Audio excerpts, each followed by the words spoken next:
C Mukundan എം.എൽ.എയുടെ പ്രത്യേക ആസ്തി വികസന ഫണ്ടിൽ നിന്നും തളിക്കുളം കുടുംബാരോഗ്യ കേന്ദ്രത്തിലേക്ക് അനുവദിച്ച ആംബുലൻസിന്റെ താക്കോൽ ദാനം നടത്തി.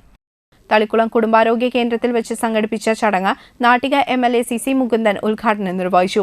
തളിക്കുളം ഗ്രാമപഞ്ചായത്ത് പ്രസിഡന്റ് P.I. സജിത ചടങ്ങിൽ അധ്യക്ഷത വഹിച്ചു.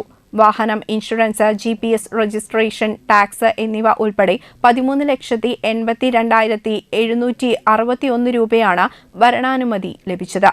തളിക്കുളം പഞ്ചായത്തിലെ പാലിയേറ്റീവ് രോഗികൾക്ക് ഹോം കെയർ നടത്തുന്നതിനു വേണ്ടിയാണ് ആംബുലൻസ് അനുവദിച്ചിരിക്കുന്നത്. തൃശൂർ ജില്ലാ പഞ്ചായത്ത് ക്ഷേമകാര്യ standing committee chairman PM Ahammed ചടങ്ങിൽ മുഖ്യാതിഥിയായി പങ്കെടുത്തു. തളിക്കുളം ഗ്രാമപഞ്ചായത്ത് vice president P.K. Anitha teacher, ക്ഷേമകാര്യ standing committee chairperson Bushara Abdul Nasar, ward മെമ്പർമാരായ ഷിജി C.K., ഷൈജ കിഷോർ എന്നിവർ സംസാരിച്ചു. തളിക്കുളം ഗ്രാമപഞ്ചായത്ത് സെക്രട്ടറി സിന്ധു K.R. പദ്ധതി വിശദീകരണം നടത്തി.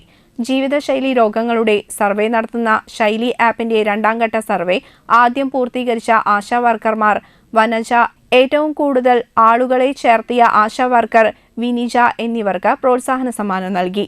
തളിക്കുളം കുടുംബാരോഗ്യ കേന്ദ്രം palliative nurse Manjusha VM, JHI Priya, JPHN Ramya, MLSPമാരായ Vishal, Tinu, staff nurse Greeshma, health clerk Jobin, വനിതാ ഫിറ്റ്നസ് ട്രെയിനർ അനു ഇക്ബാൽ, തളിക്കുളം കുടുംബാരോഗ്യ കേന്ദ്രം ഹെൽത്ത് ഇൻസ്പെക്ടർ മുഹമ്മദ് മുജീബ, തളിക്കുളം ഗ്രാമപഞ്ചായത്ത് ജീവനക്കാർ, ആശാ വർക്കർമാർ, പൊതുജനങ്ങളും പരിപാടിയിൽ സന്നിഹിതരായിരുന്നു.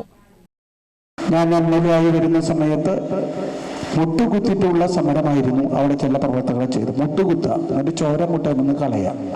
പക്ഷെ അതൊന്നും കളഞ്ഞിട്ടൊന്നും കാര്യമില്ലല്ലോ. സർക്കാരിന്റെ സാമ്പത്തിക സ്ഥിതി അനുസരിച്ചാണ് നമുക്കത് കൊടുക്കാൻ കഴിയുക.